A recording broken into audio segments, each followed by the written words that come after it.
जिंदगी जिंदगी मेरे घर आना आना जिंदगी जिंदगी।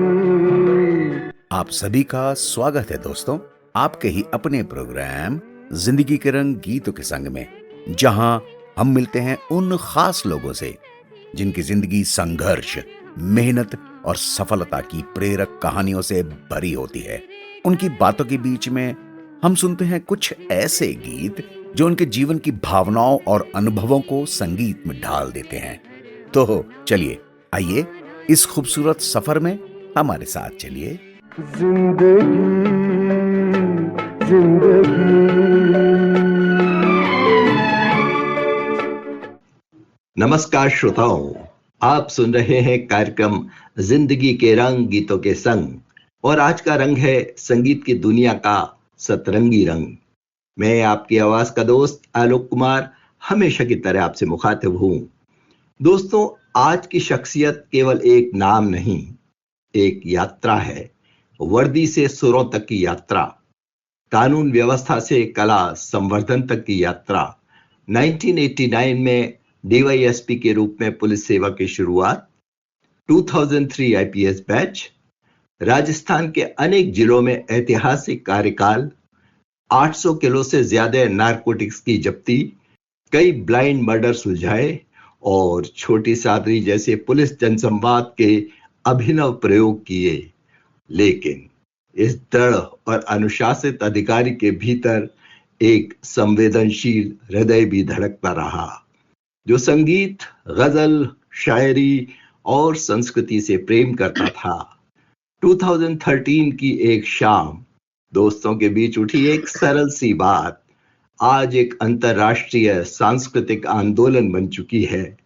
सृजन द स्पार्क, भारत के 12 शहरों में अध्याय, यूएसए, यूके और कनाडा तक विस्तार, 400 से अधिक वैश्विक ऑनलाइन प्रस्तुतियां और अब उदयपुर में एक वैश्विक संगीत संस्थान का स्वप्न।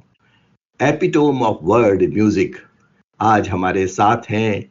सेवा, संवेदनशीलता और सृजन के अद्भुत संगम, रिटायर्ड आईपीएस ऑफिसर तथा चीफ पैट्रन प्रसन्ना कुमार जी खमेसरा। खमेसरा जी, आपका हार्दिक स्वागत है हमारे कार्यक्रम में। आलोक जी नमस्कार। सभी श्रोताओं को मेरा बहुत बहुत शुभकामनाएं तथा मैं आप सभी को बधाई देता हूं कि आप अपने रेडियो स्टेशन के माध्यम से कुछ लोगों को जो समाज के लिए काम कर रहे हैं उनको सामने लाने का कार्य कर रहे हैं। चलिए सर, तो शुरुआत करते हैं और शुरुआत से ही करते हैं। उदयपुर में आपका कदाचित बचपन बीता रहा है, तो कैसा रहा? क्या घर का माहौल था? क्या घर में भी संगीत और संवेदनशीलता को आकार दिया आपके बचपन में? कुछ उसके बारे में छोटी मोटी बातें हमें बताइए। जहां तक मेरे परिवार और बचपन की बात है, मेरे ग्रैंडफादर दादाजी जी। आजादी के पहले बीएससी और एलएलबी किए हुए थे। उन्होंने जयपुर महाराजा कॉलेज से बीएससी किया था। रहने वाले उदयपुर के हैं, लेकिन यहाँ आके उन्होंने बीएससी करके इंदौर से एलएलबी किया था। ओके। इसी तरीके से फादर एग्जीक्यूटिव इंजीनियर पीएचडी में रहे। तो अच्छा। फादर की पोस्टिंग राजस्थान के विभिन्न शहरों में अलग अलग जगह रही, तो जी। इसलिए मेरा बचपन भी कभी फालना, कभी डूंगरपुर, कभी निम्बाड़ा इस तरीके से व्यतीत हुआ। और उसके बाद में 9वीं के बाद में मैं उदयपुर पापा जी के साथ, फैमिली के साथ जब हम लोग उदयपुर आए, तो वहां से मेरा ग्रेजुएशन उदयपुर का है। और उसके बाद में मैंने एमबीए भी खड़ी यूनिवर्सिटी उदयपुर से उस वक्त किया था 87 में। जी।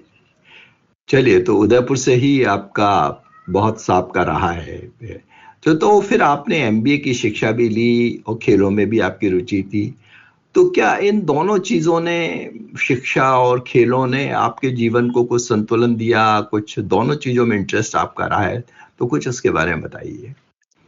जी, ये एक बहुत ही इंटीग्रल पार्ट हमारी लाइफ का रहा है, क्योंकि स्पोर्ट्स मेरे लिए बहुत बचपन से ही बड़ा इम्पोर्टेंट रहा है और उसी के साथ पढ़ाई में भी।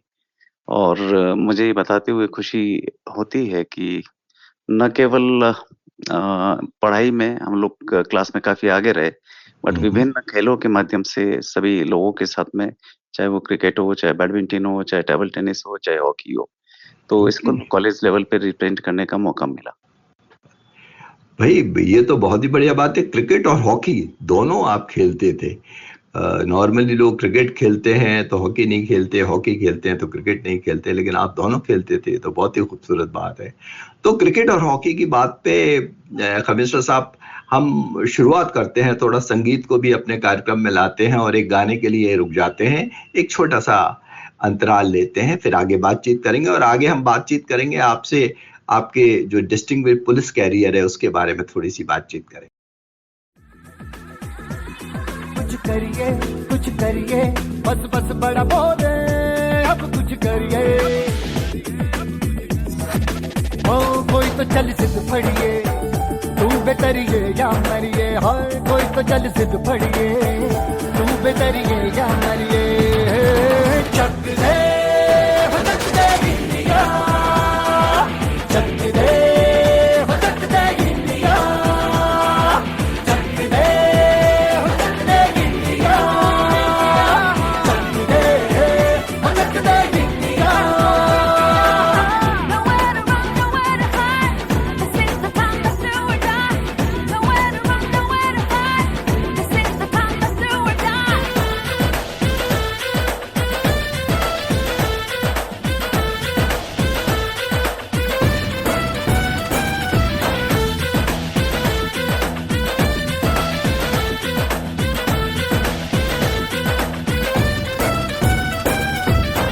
कूचों में गलियों में, राशन की फलियों में, बैलों में बीजों में, ईदों में तीजों में, रेतों के दानों में, फिल्मों के गानों में, सड़कों के गड्ढों में, बातों के अड्डों में। भूखा रोज भर ले, 10-12 बार कर ले, रहना न यार पीछे, कितना भी कोई खींचे।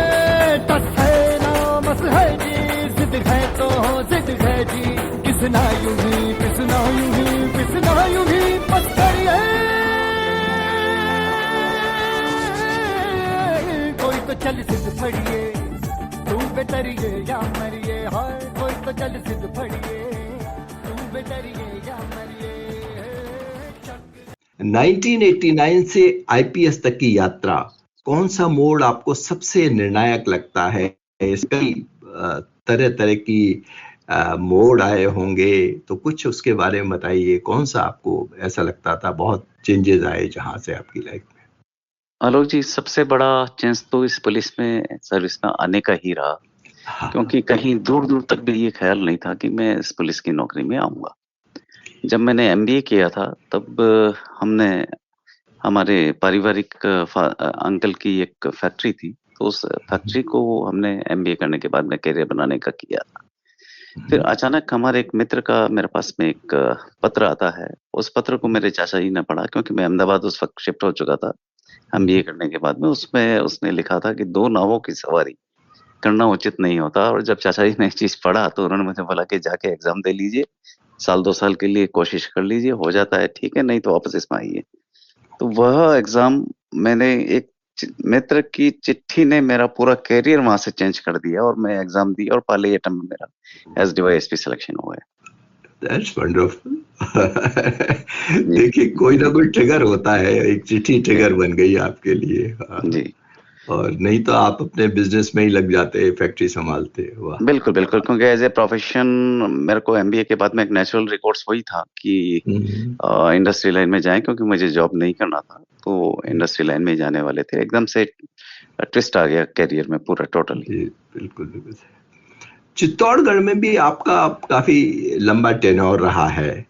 उस दौरान नेतृत्व का आपका मूल सिद्धांत क्या था? आपने काफी वहाँ कुछ अच्छे अच्छे काम भी किए हैं पुलिस सेवा के दौरान, तो उसके बारे में कुछ बताइए। ऐसा क्या खास रहा वहाँ के टेन्योर में?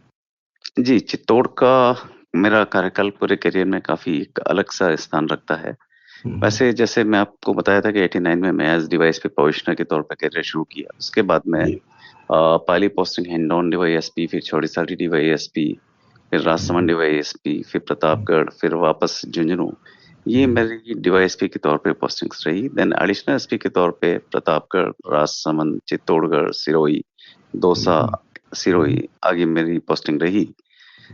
आईपीएस बनने के बाद में मेरी पहली पोस्टिंग आईपीएस बनते ही एसपी डूंगरपुर हुई थी और एसपी डूंगरपुर से मेरी पोस्टिंग चित्तौड़ एसपी के तौर पर रही, जो बहुत लंबी पोस्टिंग है एज एसपी, 4 साल 8 महीने करीब, जो अपने आप में काफी लंबा समय हो जाता है, वो मेरी पोस्टिंग रही।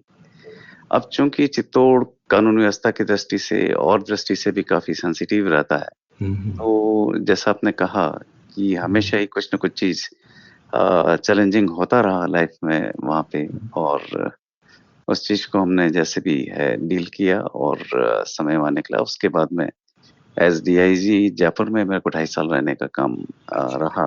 उसके बाद में आईजी भरतपुर और आईजी कोटा के तौर पे मेरा कैरियर चलता रहा। लास्ट में आईजी क्राइम के तौर से मैं लास्ट में जयपुर से रिटायर हुआ था। अच्छा, तो इस कोटा भी पूरे लंबे। जी जी, इस पूरे लंबे कैरियर में सभी जगह का एक अपना महत्व रहा है और अलग अलग अनुभव रहे हैं। नहीं, चित्तौड़ में जैसे आपने बताया 4 साल एज एसपी, तो आपकी पुलिस के हिसाब से काफी लंबे समय है, मतलब आपने 4 बहुत ही साल 8 महीने सर, और 4 साल ये लगातार पोस्टिंग रही। तो ये अपने आप में एक थोड़ा सा रिकॉर्ड सही है। बिल्कुल सही बात है। जी जी। अच्छा, ये छोटी सादरी एक्सपेरिमेंट के बारे में बहुत बात होती है जब भी कोई पुलिस वाले पुराने मिलते हैं, तो ये इंटरफेस प्रोग्राम पुलिस जनसंबंधों में ये कौन सी पहल आपने इनिशिएटिव लिया था, कुछ इसके बारे में बताएंगे शॉर्ट में हमें? मेरी पहली पोस्टिंग से ही मेरे मस्तिष्क में एक ख्याल था कि हमें जनता के साथ जुड़ाव, जो आज हम पुलिस अधिकारियों में काफी अच्छा देखते हैं, लेकिन उस वक्त समय के साथ, क्योंकि ये 92, 93, 94 के आसपास की बातें हैं, तो उस वक्त थोड़ा सा ये चीज पहली बार करने का मौका मिला, जनता को अपने साथ जोड़ने का। और इस एक्सपेरिमेंट को हमने छोटी सा जब मेरी पोस्टिंग थी तब शुरू किया था, और पूरे सर्कल के सारे जितने भी गांव है, पंचायत है, उस सब जगह हमारा जाना हमने सुनिश्चित किया था लोगों के बीच में, और जनता के साथ जो संवाद डायरेक्ट हमने स्थापित किया था, उसमें हमारे तत्कालीन एसपी साहब का भी काफी रोल रहा था। और उसके बाद में इंटरफेस प्रोग्राम, जब मैं राजसमंद एडिशनल एसपी था, तो हमने विद्यार्थियों को, क्योंकि हमारा मानना है कि जब एज बड़ी हो जाती है, आदमी जब वयस्क हो जाता है, तो उसको पुलिस के बारे में जो बचपन से ही जो बात आ जाती है, वही उसके दिमाग में चलती रहती है। हमारा सोच ये था इस विषय में कि अगर कम एज के बच्चों को ही शुरू से अगर हम पुलिस के बारे में जो गलतफहमियां हैं उनको दूर करें और पुलिस की वर्किंग एक्चुअली किस तरीके की होती है उसकी रियल लाइफ जानकारी देंगे, तो भविष्य में आगे जाके जब वो एज ए नागरिक बड़े होंगे, तो उनके मन में पुलिस के बारे में कोई गलतफहमी नहीं होगी, और जो पुलिस जैसी है उसको एक्चुअल पुलिस किस तरीके के काम करती है, अच्छी या बुरी, उसको खुद को जानने का मौका मिले। और ये बताते हुए मुझे बहुत अच्छा लग रहा है कि काफी लोग, बच्चे, क्योंकि हम लोग उस दौरान में सैकड़ों स्कूल में गए, कॉलेज में गए, विद्यार्थियों से बात की, और उसके बाद में उनकी पुलिस से संबंधित रवैये में कुछ परिवर्तन डेफिनेटली आए। अच्छा, तो मतलब ये बच्चों को जोड़ना, ये तो बहुत ही एक तरह से इनोवेटिव सी बात है कि आपके स्कूल कॉलेजेस वगैरह में जाते थे, वहाँ कुछ उनसे इंटरेक्शन करते थे बच्चों से, स्टूडेंट से? राइट। बिल्कुल, सैकड़ों की संख्या में हम पहले इन्फॉर्म करते थे स्कूल में, फिर नेक्स्ट डे हमारे अधिकारी और हम स्वयं जाते थे, बच्चों से 1.5 घंटा पूरा बात करके, उसके बाद में उनसे क्वेश्चन आंसर सेशन के तौर पे वो पूरा इंटरफेस चलाया गया था। इसी तरीके से छोटी साड़ी प्रयोग में हमने ग्रामीण जनता, शहर की जनता, उनको डायरेक्ट जोड़ते हुए, और हमारे पुलिस अधिकारियों को, पुलिस कर्मियों को उनके साथ रेगुलर टच बनाए रखने के लिए ये प्रयोग चालू किया था। दोनों ही प्रयोग अपनी जगह काफी अच्छे रहे, सक्सेस रहे, और पब्लिक में पुलिस के प्रति एक पॉजिटिव भावना का उदय हुआ। चलिए, बहुत इनफैक्ट अब तो आजकल तो ये काफी इंटरेक्शंस होने लगे, लेकिन आप जब 92, 93 की बात करें, उस टाइम में थोड़ी सी पुलिस फोर्स अलूफ सी रहती थी, तो आपने एक तरह से उनको कनेक्ट करने की कोशिश की। बहुत खूबसूरत है, मजा आ गया सुनकर। तो अब सर, अब ये बताइए, जैसे कुछ नारकोटिक्स और ब्लाइंड मर्डर वगैरह भी आपने सॉल्व किए हैं, तो ये जब मसले चलते होंगे तो काफी स्ट्रेस भी रहता होगा, क्योंकि पूरी फोर्स मोबिलाइज करनी पड़ती है और आपको इन्फॉर्मर्स भी खबर देते होंगे। तो इस टाइम अपना किस तरह से आप बैलेंस बना के रखते हैं किस तरह से डायरेक्शंस देते हैं, कुछ इसके बारे में अंदर की कोई बात बताइए, कैसे करते हैं जब इस तरह का टफ सिचुएशंस होती हैं? जी, मैं इसमें एक लाइन बताना चाहूँगा कि जब मेरी राजसमंद और चित्तौड़ पोस्टिंग थी, क्योंकि उस दौरान हमने करीब 800 किलो से ऊपर अफ़ीम का सीज़र इन दोनों जगह की पोस्टिंग्स में की है, जो अपने आप में काफ़ी एक कीर्तिमान सा लगता है। जी, और जो वो आपने ब्लाइंड मर्डर्स की बात की, क्योंकि पुलिस और क्राइम का बहुत गहरा संबंध है, क्योंकि पुलिस है ही इसीलिए कि क्राइम जब होता है तो उसको वापस डिटेक्ट करने का, खोलने का पुलिस का काम रहता है। जी, तो ये तो पूरे करियर में क्राइम को कंट्रोल करना, और अगर कोई क्राइम हो गया है तो उसको ब्लाइंड मर्डर हो, लूट हो, डकैती हो, उसको खोलने का तो बहुत सारा अनुभव रहा है। और जहाँ तक आपने कहा कि स्ट्रेस, डेफ़िनेटली स्ट्रेस, क्योंकि पुलिस का काम इसी तरीके का है कि 24 घंटे कुछ न कुछ लगातार चलता रहता है, और विशेष तौर पे स्ट्रेस आता था लॉ एंड ऑर्डर प्रॉब्लम्स के दौरान, जब कभी कोई हिंदू मुस्लिम या और कोई लॉ एंड ऑर्डर प्रॉब्लम्स होती थी, तो जी, उसमें स्ट्रेस आता था। लेकिन अब इस स्ट्रेस को अगर हम घर पे लाएँगे तो स्ट्रेस और बढ़ता था।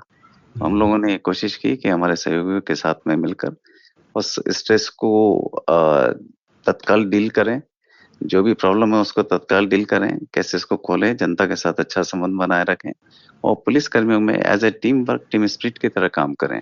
और घर पे आने के बाद, जो आपका मूल प्रश्न है कि स्ट्रेस से कैसे डील करते थे? जी, जी। घर पे आने के बाद में पुलिस संबंधी कोई घर पे चर्चा नहीं, और जिस पे आपने मेरे परिचय में जो बात कही थी कि संगीत, स्पोर्ट्स, इनके माध्यम ये हमें डिस्ट्रेस करने का एक बहुत अच्छा माध्यम।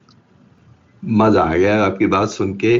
तो इसी संगीत का जो ने जिस तरह से जीवन में आपको डिस्ट्रेस किया है, इसी को लेके यहाँ हम एक गाना सुन लेते हैं अच्छा सा, और फिर आगे बातचीत जारी रखते हैं।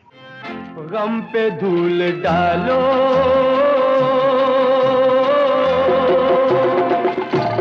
कहा लगा लो, अरे कांटों की डगरिया जिंदगानी है, तुम जो मुस्कुरा दो राजधानी है। गम पे धूल डालो, कहा लगा लो, कांटों की डगरिया जिंदगानी है, तुम जो मुस्कुरा दो राजधानी है।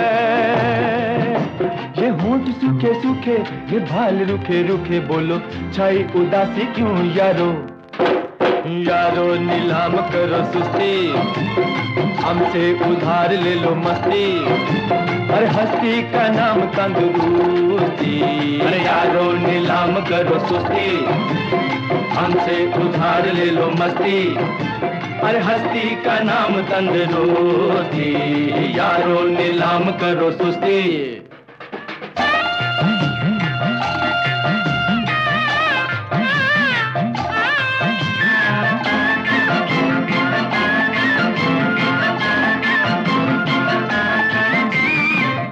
नदी गीत गाए, झरना गुनगुनाए, कोई गीत तुम भी साथ गा दो ना, दीप एक राह पर जला दो ना, नदी गीत गाए, झरना गुनगुनाए।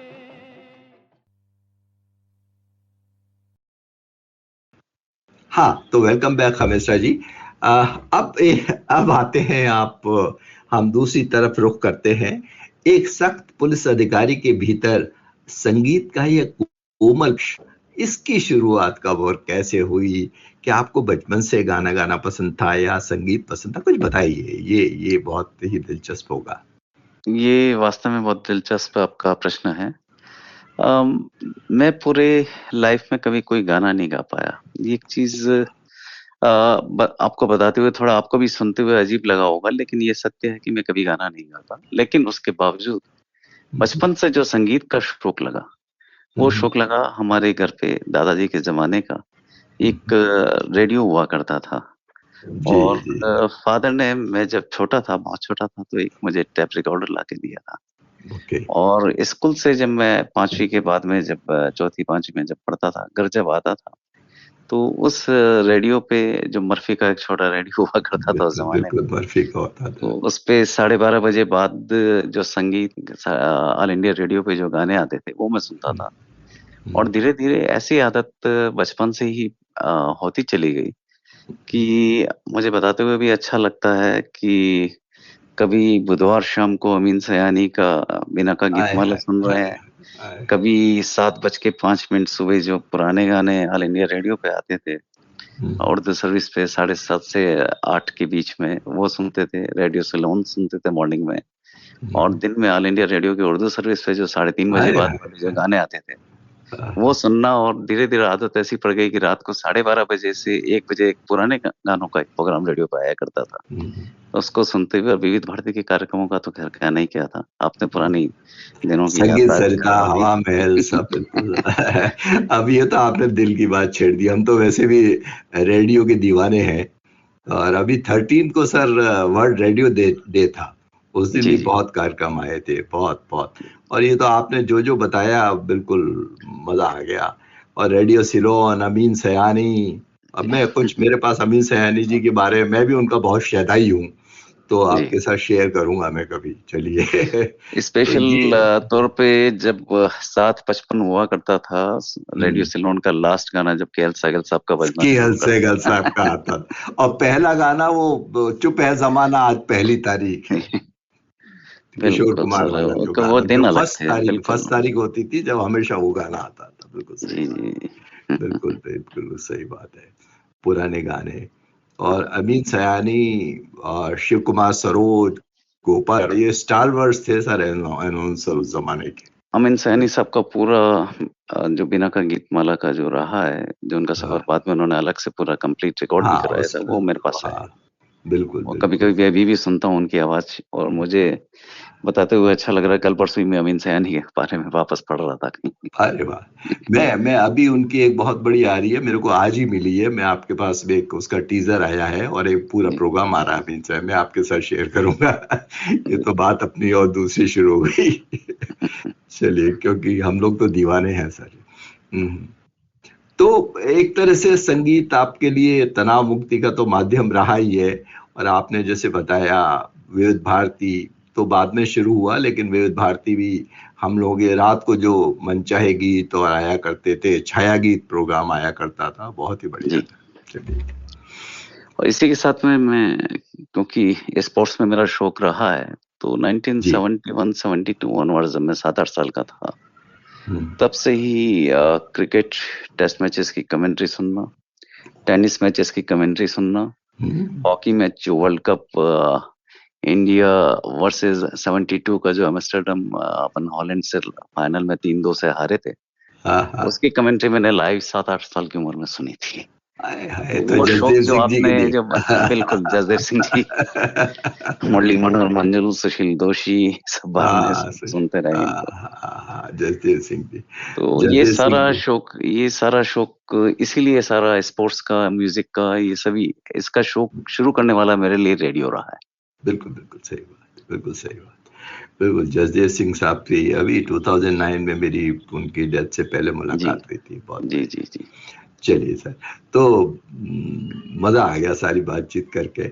इनफैक्ट डिस्ट्रेस हो गए हम भी। मुझे भी आपने डिस्ट्रेस कर दिया। तो अब आते हैं खमिसा साहब, 2013 की उस शाम के बारे में कुछ बातचीत करते हैं, जब सजन द स्पार्क का विचार जन्मा। वो क्षण को आप कैसे याद करें, कैसे उन लम्हों को याद करते हैं, क्या हुआ था उस दिन, कुछ ये तो बताइए, उस शाम को क्या खास बात हुई थी? एक्चुअली उस दौरान मेरी पोस्टिंग उदयपुर में थी, जी। और मेरे मन में काफ़ी दिनों से ख़्याल था कि कुछ न कुछ एक ऐसा ऑर्गनाइज़ेशन बनाया जाए, हुँ, जहाँ नए आने वाली टैलेंट को एक शोकेस करने का मौका मिले। साथ में जो एस्टेब्लिश्ड अच्छे बड़े सिंगर्स हैं, उनको भी रूबरू कराने का जनता के साथ ऐसा कोई अवसर मिले। तो जी, जब ये हमने शुरू किया, तो मेरे 5-7 दोस्तों को घर पे बुलाया था, उनके साथ में ये सारी चर्चा शुरू की गई, जी। और चर्चा शुरू करते ही सबने इस पे पॉजिटिव रिस्पॉन्स दिया। और देखते ही देखते पहले प्रोग्राम जब हमने शुरू किया तो हमारे साथ में 38-40 जने। फर्स्ट प्रोग्राम जब हमने किया था वो हमारे एक मित्र के गार्डन में ही किया था।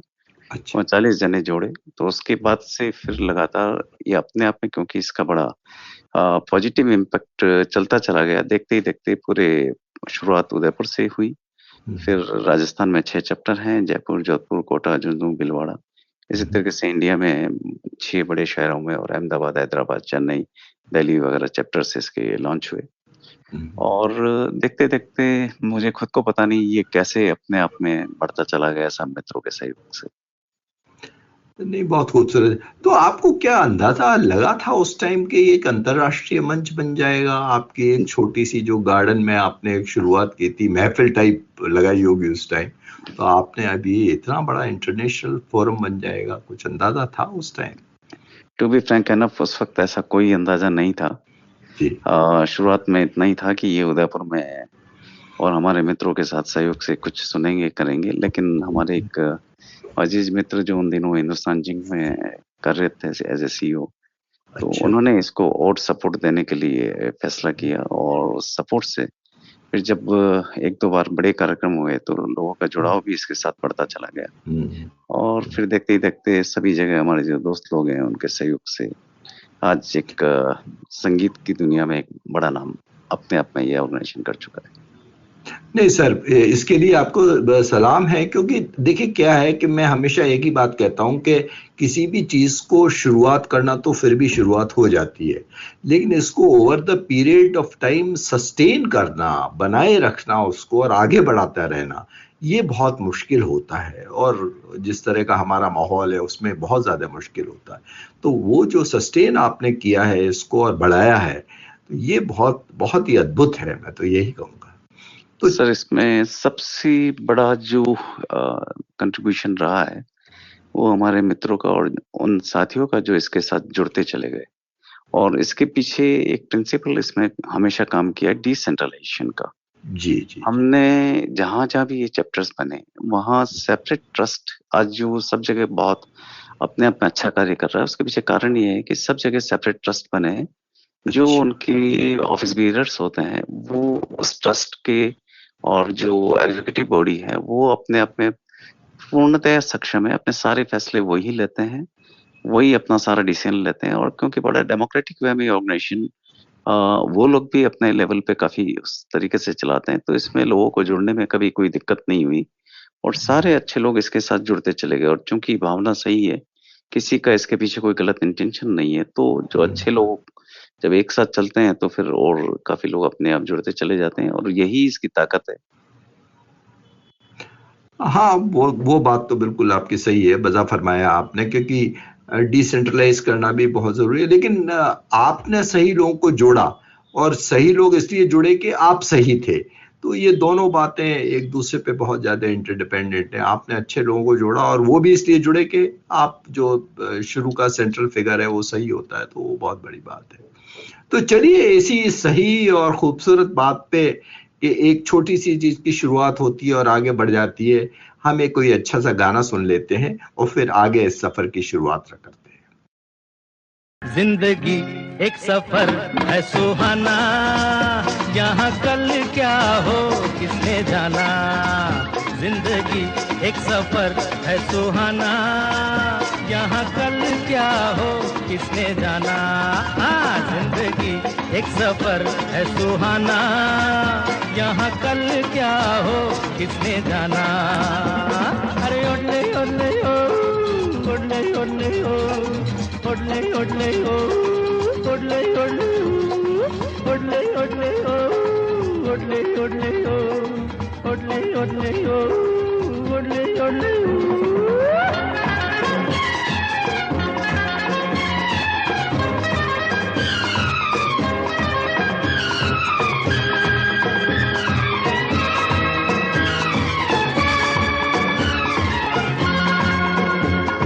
चांद तारों से चलना है आगे, आसमानों से बढ़ना है आगे।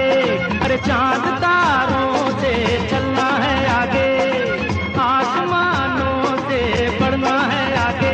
पीछे रह जाएगा ये जमाना, यहाँ कल क्या हो किसने जाना, जिंदगी एक सफर है सुहाना, यहाँ कल क्या हो किसने जाना। ओडले ओडले हो, ओडले ओडले हो, ओडले ओडले हो, ओडले ओडले हो, ओडले ओडले हो, ओडले ओडले हो।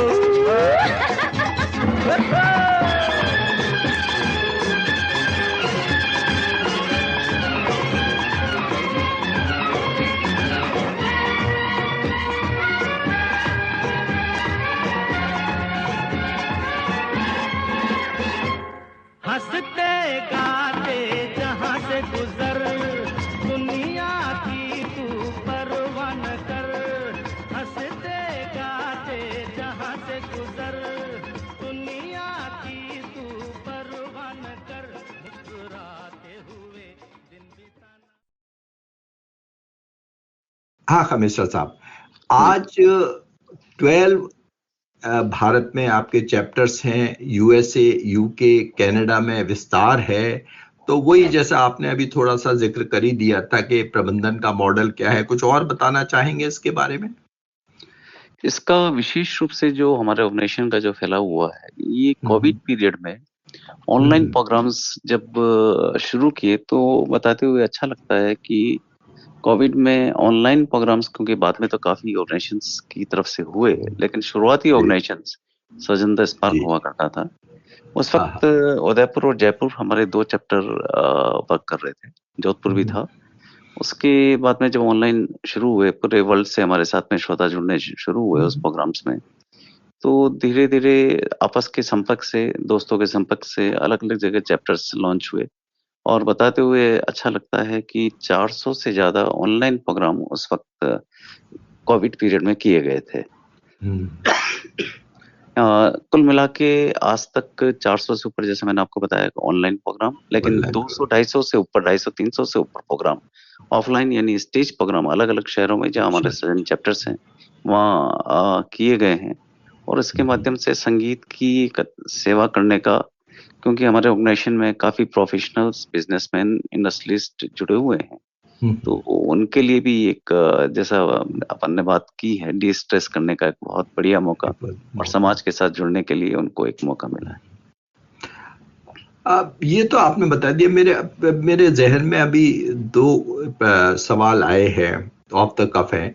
एक तो मुझे ये बताइए कि सृजन द स्पार्क जो आपने नाम दिया है इस मूवमेंट को या सांस्कृतिक आंदोलन को, ये नाम कैसे आया, पहला तो ये। और क्या आपके लिए कुछ लोग टेक्निकली भी आपसे जुड़े हुए हैं, क्योंकि ये एफबी, फेसबुक के प्रोग्राम्स, ये जो लाइव करना ऑनलाइन, ये भी काफी टेक्निकल सा काम है, तो कुछ इन दोनों चीजों के बारे में बताइए। बहुत अच्छा प्रश्न आपने पूछा। वास्तव में जब हम लोग ऑर्गेनाइजेशन का नाम हम रख रहे थे जी, तो शुरू में सृजन, क्योंकि इसके पीछे भी एक कहानी रही, सृजन कैसे नाम आया और द स्पार्क कैसे जुड़ा। हाँ बिल्कुल। 1998 में मुझे आज भी याद है, 1998 में तलत महमूद साहब की डेथ हुई थी।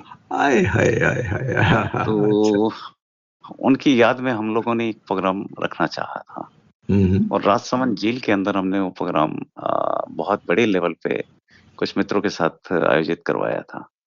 तब इसका नाम हमने सृजन 98 दिया था। तो वही नाम हमेशा से जहन में रहा, और जहाँ जहाँ भी हम रहे, कभी सृजन द स्पार्क की तब फॉर्मली कोई ऑर्गेनाइज नहीं हुआ था, लेकिन जहाँ कोई भी संगीत का कार्यक्रम होते थे तो हम सृजन का नाम उसमें लिखते थे।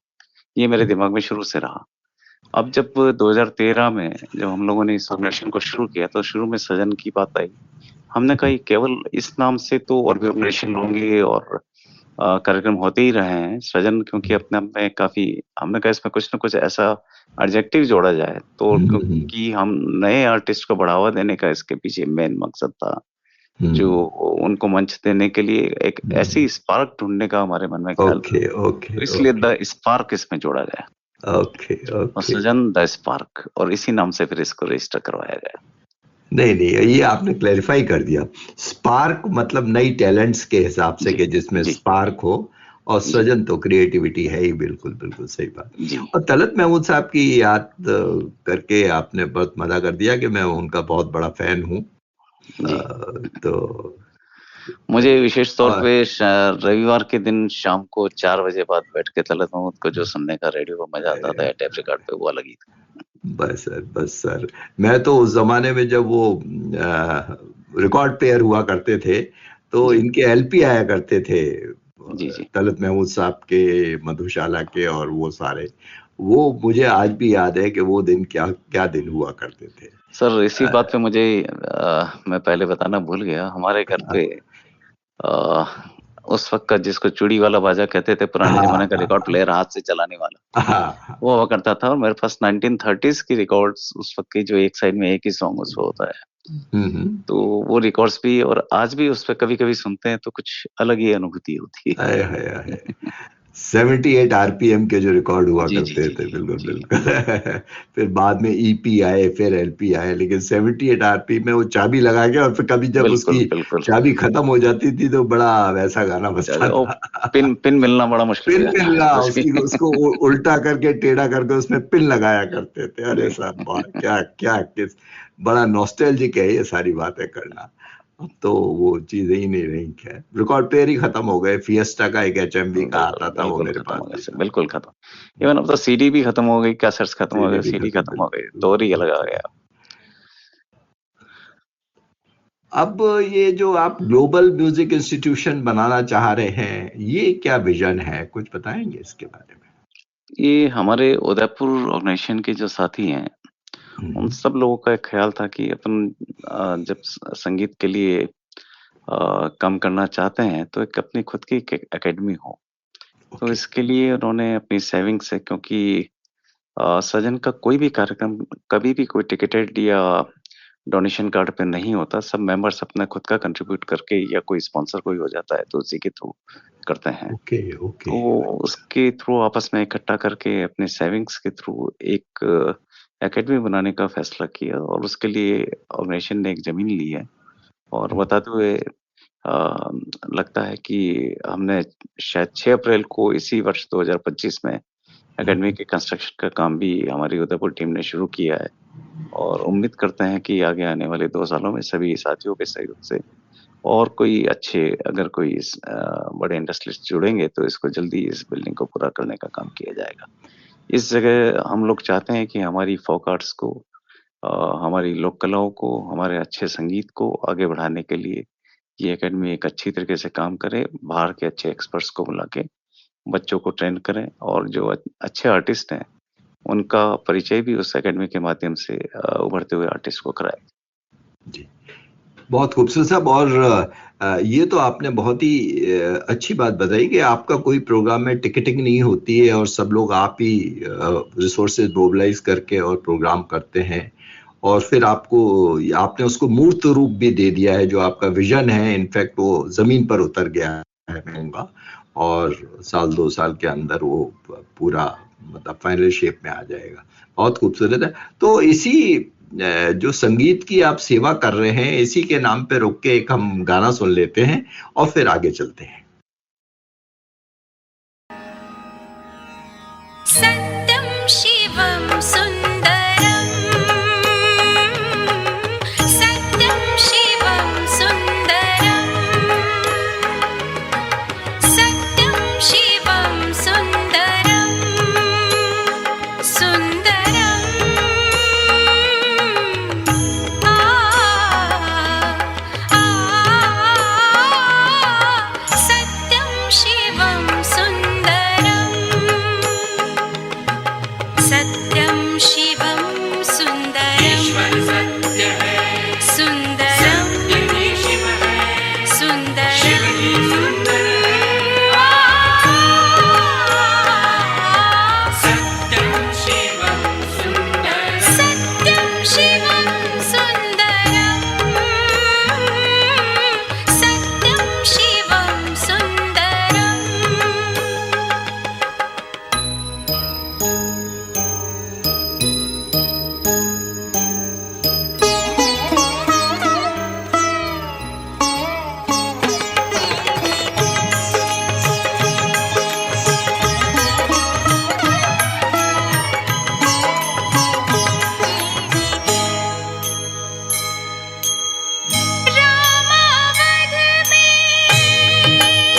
बैक हमेशा साहब, जश्न परवाज जैसे बड़े आयोजनों की रूपरेखा कैसे तैयार करते हैं? आपके पास कुछ एक्सपर्ट हैं, किस तरह से ये शुरुआत करते हैं?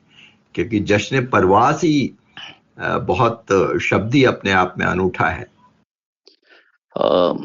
जब 2014 में हमने पहली बार, जैसे मैंने आपको बताया था, हिंदुस्तान जिंक के एक सीनियर अफसर हमारे साथ जुड़े थे।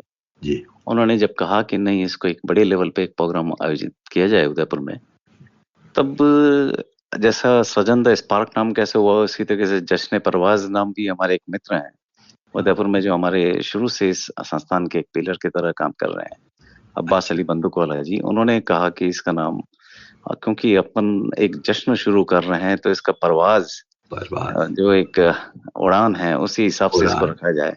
तो जश्न परवाज नाम रखा गया, और पहले प्रोग्राम को हमने एक मुशायरे के तौर पर आयोजित किया था। पहला, दूसरा और तीसरा, तीनों प्रोग्राम शुरुआती मुशायरे, जिसमें तमाम देश के जो बड़े शायर हैं, जिनको आप सोच सकते हैं, सभी शायर, चाहे निदा फाजली साहब हो, चाहे वसीम बरेलवी हो, चाहे राहत इंदौरी शकील लाजमी हो, चाहे राहत इंदौरी साहब हो, चाहे अनवर जलालपुरी हो, या शिनकाफ निजाम हो जोधपुर वाले, और मतलब सारे एक से एक, हसन कमल साहब हैं, सारे शायर हमारे यहाँ उन मुशायरे में आए। और इसीलिए पहला नाम जश्न परवाज के नाम से ही हमने इसको हमेशा के लिए एस्टेब्लिश किया। बाद में इस कार्यक्रम में पंकज उदास, सुरेश वाडकर वगैरह सभी, सुदेश भोसले साहब, कविता सेठ, सभी ये उदयपुर में और नई प्रतिभा के तौर पे जो प्रतिभा सिंह बघेल आज पूरे इंडिया में उसका वर्ल्ड वाइड नाम है। अच्छा, प्रतिभा सिंह बघेल, इनका मैंने भी सुना है कहीं। राइट। ऐसे, और नितिन मुकेश जी, इन सब के प्रोग्राम उदयपुर, जयपुर में भी राजकुमार रिजवी साहब, मोहम्मद हुसैन साहब, उषा उत्तुप जी, अभी जस्ट रिसेंटली कविता कृष्णमूर्ति जी का, इन सभी के प्रोग्राम और अलग अलग चैप्टर्स ने अपने अपने बड़े प्रोग्राम इस तरीके से आयोजित किए हैं, जिसमें देश के ख्यातनाम सिंगर्स, आर्टिस्ट आए। साथ में हमने एक इसमें एक और विशेष बात रखी है कि संगीत के क्षेत्र में या आर्ट और कल्चर के क्षेत्र में जो विशेष जिनका योगदान रहा है, उनको लाइफ टाइम अचीवमेंट अवार्ड भी सजन द स्पार्क के द्वारा हर चैप्टर में दिया जाता है। और आज तक करीबन 22 से ज्यादा लाइफ टाइम अचीवमेंट अवार्ड अलग अलग चैप्टर्स के द्वारा दिए जा चुके हैं, और उसमें देश के तमाम ख्यातनाम संगीतकार, गीतकार और गायक उसमें सम्मानित हो। मतलब मेरा तो ये मानना है कि वो हमें सम्मानित करने के लिए आए, हम तो उन्हें क्या सम्मानित करेंगे। जी, वे लोग सभी आए हैं। इनफैक्ट आपने मेरा अगला जो सवाल था उसका भी जवाब दे दिया कि जो लाइफ टाइम अचीवमेंट अवार्ड होते हैं, आपने उन बड़े बड़े लोगों को जोड़ा है। तो अब मुझे एक सिर्फ ये बताइए, जैसे अनूप जलोटा साहब है, रूप कुमार राठौड़ है, एल सुब्रमण्यम, इनसे जुड़ी कोई याद हो, कोई ऐसा इंसिडेंट हो, कोई एनेक्डोट हो, अगर आप हमें हमारे साथ कोई शेयर करना चाहें तो प्लीज स्वागत है। यादें अनेक हैं। मैं एकदम लेटेस्ट, अभी जब हमने डॉक्टर एल सुब्रमण्यम, जिनको इसी वर्ष पद्म विभूषण भी केंद्र सरकार के द्वारा दिया गया था, कविता जी के प्रोग्राम में जब उनको इनवाइट किया था हमने, और हमें यकीन नहीं था कि हमारे इनविटेशन पे वो बेसिकली वो कविता जी के हस्बैंड भी हैं, तो नॉर्वे वगैरह गए हुए थे। हमने उनसे रिक्वेस्ट किया कि सर आप भी पधारिए और हम आपको लाइफ टाइम अचीवमेंट अवार्ड से सम्मानित करना चाहते हैं। तो ये वाज सो ग्रेसफुल, बहुत इजीली उन्होंने हाँ कर दिया।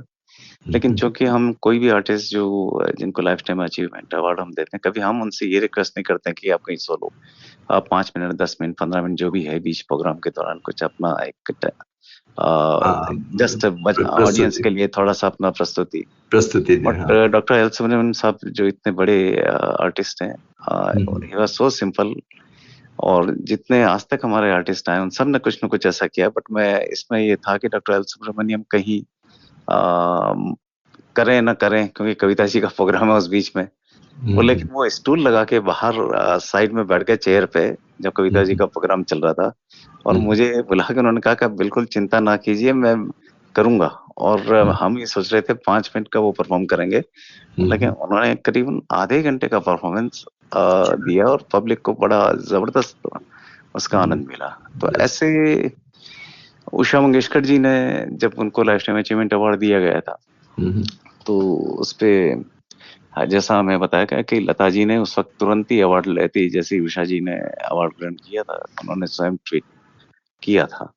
और ये बात सत्य है कि उनको लता जी ने ही कहा था कि अब अच्छा ऑर्गेनाइजेशन है, आप जाइए। और वो पहले वो उषा जी थोड़ा हिचक रही थी, ओके। तो लता जी के कहने पे ही वो आई थी। कुछ यादें बड़ी अच्छी-अच्छी यादें हैं। कल्याण जी आनंद जी भाई के, जब आनंद जी भाई आए थे, तो he was such a jam person कि रात को प्रोग्राम के बाद में 12 से लेके 3 बजे तक हम होटल में जहाँ वो रुके थे, तो उनके साथ जो चर्चाएँ हुई, वो चर्चा का अपने आप में एक अलग ही आनंद था। वो तो शायद हंसी मजाक भी काफी करते हैं बहुत आनंद जी ज़्यादा, के मैं बारे में। वही, हाँ, मैंने सुना है। जबकि उस वक़्त होटल में खाना बंद हो चुका था, तो वापस से नया खाना बनवाया था, तो उसके लिए जो 2-3 घंटा टाइम लगा बीच में, हाँ, आधा 1 तो घंटा, तो उन्होंने बड़ा एन्जॉय किया उस समय को, और हम लोगों को भी हाँ, लगा कि अच्छा ही हुआ कि खाना नहीं बना। सही बात है, सही बात है। हाँ। तो अब मैं थोड़ा सा एक सवाल पूछ रहा हूँ, आई डोंट नो सही है। जैसे आप लोग कलाकारों का सम्मान करते हैं, तो ये लोकप्रियता से जुड़ा है या योगदान से जुड़ा है? मतलब जो संगीत के प्रति योगदान है उससे जुड़ा है? किस तरह, क्या पैरामीटर डिसाइड करते हैं, किस तरह से करते हैं? सर, इसमें दोनों ही हैं, लोकप्रियता तो है ही, लेकिन इसके साथ में चूँकि हम लोग जो ये अवार्ड करते हैं, इसमें मैं बताना चाहूँगा कि ऐसे भी लोग का हमने लाइफ टाइम अचीवमेंट अवार्ड दिया है, जिनका कंट्रीब्यूशन भारतीय संगीत, भारतीय कला संस्कृति को बहुत ज़्यादा, लेकिन आम तौर पे लोग उनको नहीं जानते आज। जी, जी। जैसे मैं आपको बताना चाहूँगा कि महान गीतकार योगेश जी, आज आप आम जनता से पूछेंगे हाँ। तो वो नहीं जानेंगे। हुँ, लेकिन योगेश जी को हमने लाइफ टाइम अचीवमेंट अवार्ड किया। पियानो के बहुत बड़े प्लेयर ब्रायन सिलास को हमने किया ओह! लाइफ टाइम अचीवमेंट अवार्ड, उनको बुला के उनको अ, हमारा ऑर्गेनाइजेशन उनसे सम्मानित हुआ। इसी तरीके से जैसे पर्दे के पीछे रहते हैं, गीतकार हैं, समीर अंजान हैं, बहुत बड़े गीतकार हैं, हज़ारों गाने उन्होंने लिखे हैं, लेकिन आम जनता नहीं जानती, वो गाने वाले के बारे में जानती है। वो ऐसे लोग को भी हम लोग लाइफ टाइम अचीवमेंट अवार्ड देते हैं। और सबसे बड़ी बात, आज तक करीबन 50 से ऊपर ऐसी विभूतियाँ लाइफ टाइम अचीवमेंट अवार्ड के अलावा हम लोग हमारे देश की जो 6 महान आर्ट एंड कल्चर की विभूतियाँ रही हैं, चाहे वो नंदलाल बोस साहब हो, ओंकारनाथ ठाकुर साहब हो, अच्छा। टीवी पलुस्कर साहब हो, इन सब के नाम से, अमीर खुसरो साहब के नाम से हम लोग 6 अवार्ड और हर साल देते हैं। तो ओके। उसमें देश की करीबन 50 से ऊपर ऐसी विभूतियाँ जो पर्दे के पीछे हैं, वो सामने कहीं नहीं है। वो पत्रकार भी हो सकते हैं जो सिनेमा पे लिखते हैं या संगीत पे लिखते हैं, पेंटर भी हो सकते हैं। और कोई डायरेक्टर भी हो सकता है, कोई टीवी एक्टर भी हो सकता है। ऐसे लोग हैं जो पर्दे के पीछे रह के जिन्होंने संगीत और आर्ट की, जैसे हमने अपने राजकुमार केसवानी जी के बारे में जो भास्कर में हाँ, भी हाँ, लिखे थे। अरे राजकुमार केसवानी जी की याद आ गई। मैं भी फैन हूँ उसका। तो जी। डेथ हो गई उनकी। हो हाँ, उनकी डेथ हो गई। वो हमारे साथ बहुत गहरे जुड़े हुए थे, और अच्छा, अच्छा। ऐसे लोग को हमने सम्मानित करने का, पंकज ऐसे बहुत से लोग हैं जिनको सम्मानित किया है, जो पीछे से संगीत की और आर्ट कल्चर की बहुत सेवा नहीं, करते हैं। राजकुमार केसवानी के बारे में तो मैं बहुत बड़ा फैन हूँ। इनका शायद भास्कर के अंदर उनका एक कॉलम आया करता था। रस रंग आया करता था। रसरंग, बिल्कुल। वाह साहब वाह। जो अभी पंकज तो दुबे लिख रहे हैं अभी आजकल उसमें। बिल्कुल, जी। हाँ, हाँ, हाँ।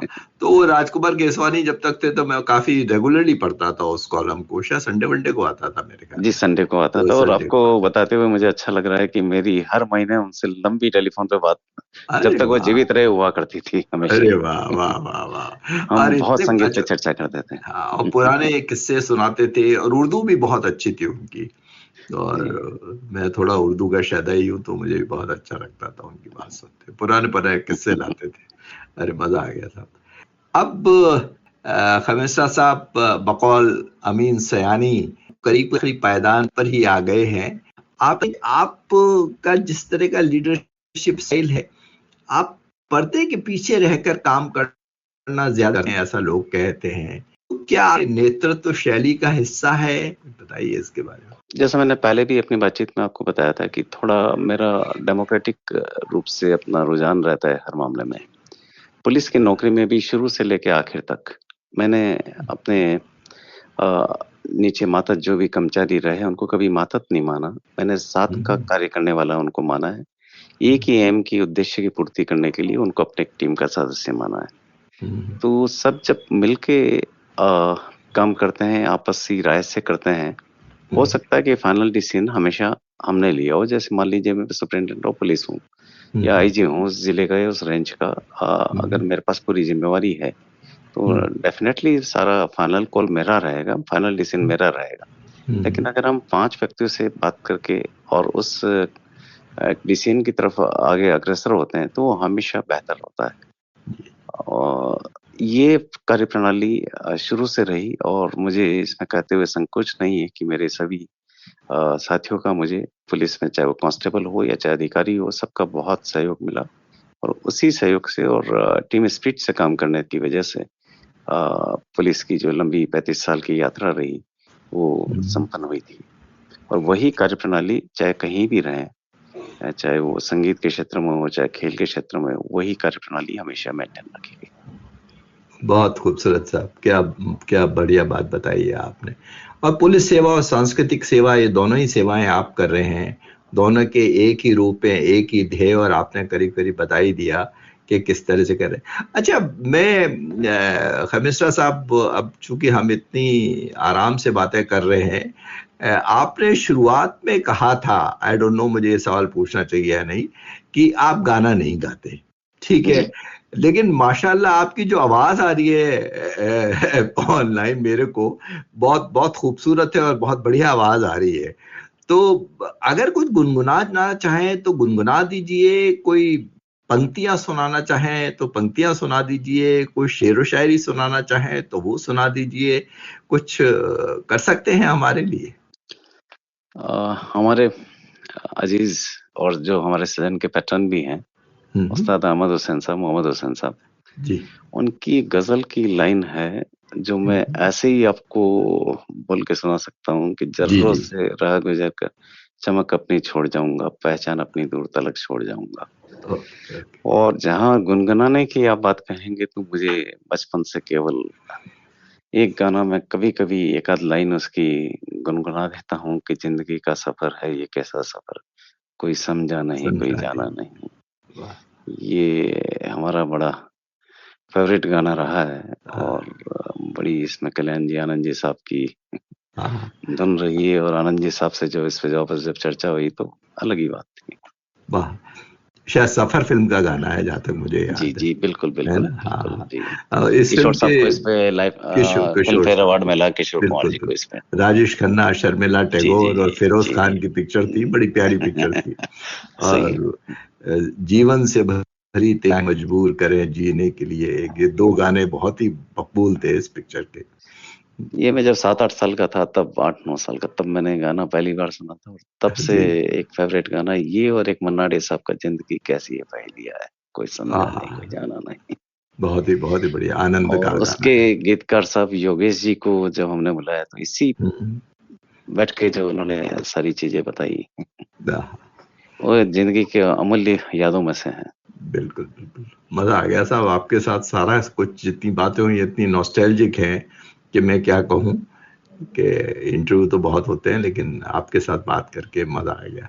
तो अब लास्ट में कुछ युवा पीढ़ी को आप कोई मैसेज देना चाहें, कोई संदेश देना चाहें, खासकर शास्त्रीय संगीत, गजल और कला के संदर्भ में, तो आपका स्वागत है।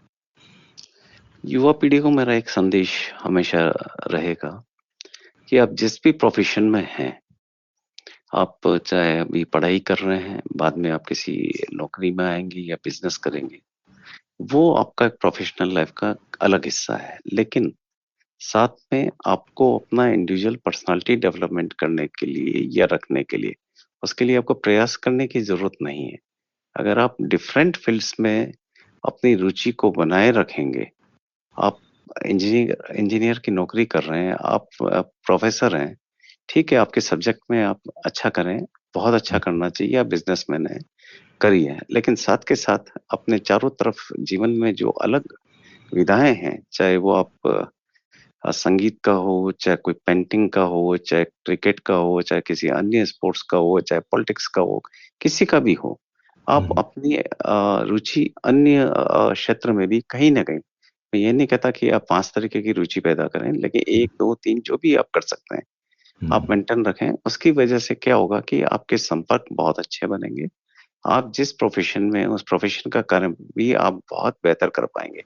मैं अपना खुद का एग्ज़ाम्पल बताता हूँ कि जिस फ़ील्ड में मैं रहा पुलिस में, क्योंकि अगर मैं इन डिफरेंट चैनल के माध्यम से ज़्यादा लोगों से नहीं जुड़ पाता, तो ज़िंदगी में पुलिस और वही एक सर्कल रह जाता। जी अब जी समाज के जो आगे रहने वाला तबका जो रहता है, हर फ़ील्ड का अलग-अलग, वो आपके संपर्क में रहता है, तो कानून व्यवस्था में भी आपको बहुत मदद करता था। हम्म, तो आपके प्रोफ़ेशन में भी ये मदद करेगा और आप एक डिफरेंट, आप चाहे इंजीनियर हो, चाहे डॉक्टर हो, आप एक डिफरेंट किस्म के डॉक्टर, डिफरेंट किस्म के इंजीनियर, डिफरेंट किस्म के प्रोफ़ेसर कहलाएँगे। वो आपकी छवि को एक अलग निखार देगा। तो ये मैं अवश्य कहना चाहूँगा। बहुत बढ़िया सर, बहुत ही वजनदार बात है और बहुत ही अहम बात है। तो दोस्तों, आज की बातचीत ने यह साबित कर दिया कि जीवन केवल एक पेशे का नाम नहीं होता, वह एक दृष्टि का नाम होता है। एक और वर्दी में अनुशासन, दूसरी ओर सुरों में संवेदना, एक और अपराध नियंत्रण की कठोरता, दूसरी ओर कला संरक्षण की कोमलता। प्रसन्ना खमेसरा जी ने दिखाया कि सच्चा नेतृत्व वही है जो समाज को सुरक्षा भी दे और संस्कृति को भी संबल दे। सृजन द स्पार्क सिर्फ एक संस्था नहीं, एक सांस्कृतिक आंदोलन है जहां कलाकारों को सम्मान मिलता है, युवा प्रतिभाओं को मंच मिलता है और भारतीय संगीत को वैश्विक पहचान। खमेसरा जी, आपने अपने कर्म से सेवा की, अपने स्वप्न से सृजन किया, इसके लिए हम दिल से आपका आभार व्यक्त करते हैं। आपका आज हमें समय देने के लिए बहुत बहुत धन्यवाद और आभार। आलोक जी, मेरी ओर से आपको बहुत-बहुत धन्यवाद और इसलिए भी कि आज आपने ऐसी-ऐसी चर्चा हमारे साथ छेड़ी कि बचपन की बात की, सारी नॉस्टैल्जिक फीलिंग्स अभी भी मन में रह रही हैं। बहुत-बहुत धन्यवाद सर और बहुत अच्छी बातचीत आपके द्वारा मेरे साथ की गई। तो दोस्तों, अगर इस बातचीत ने आपके भीतर भी कला के प्रति सम्मान जगाया हो तो इसे आगे बढ़ाइए, क्योंकि संस्कृति तभी जीवित रहती है जब समाज उसे जीवित रखता है। मैं हूं आलोक कुमार, आप सुन रहे हैं जिंदगी के रंग गीतों के संग। फिर मिलेंगे एक नई प्रेरक कहानी के साथ। तब तक संगीत सुनते रहिए, संवेदनशील बने रहिए। नमस्कार। मगर अब जो आना तो धीरे से आना। और दोस्तों, इसी के साथ आज के इस खूबसूरत सफर को बस यहीं विराम देते हैं। उम्मीद है आज की बातचीत और गीतों ने आपके दिल को छुआ होगा और आपको कुछ नया सोचने की प्रेरणा दी होगी। फिर मुलाकात होगी एक नए मेहमान, एक नई कहानी और नए गीतों के साथ जिंदगी के रंग गीतों के संग के इस प्रोग्राम में। तब तक के लिए सुनते रहिए, मुस्कुराते रहिए और खुश रहिए। तेरा रूप है ये तेरे आंगन में, तेरे दामन में, ओ तेरी आंखों पे, तेरी पलकों पे, तेरे कदमों में इसको बिठा के जीना है, जीना जीना जिंदगी, जिंदगी ओ जिंदगी। मेरे घर आना आना जिंदगी, जिंदगी मेरे घर आना।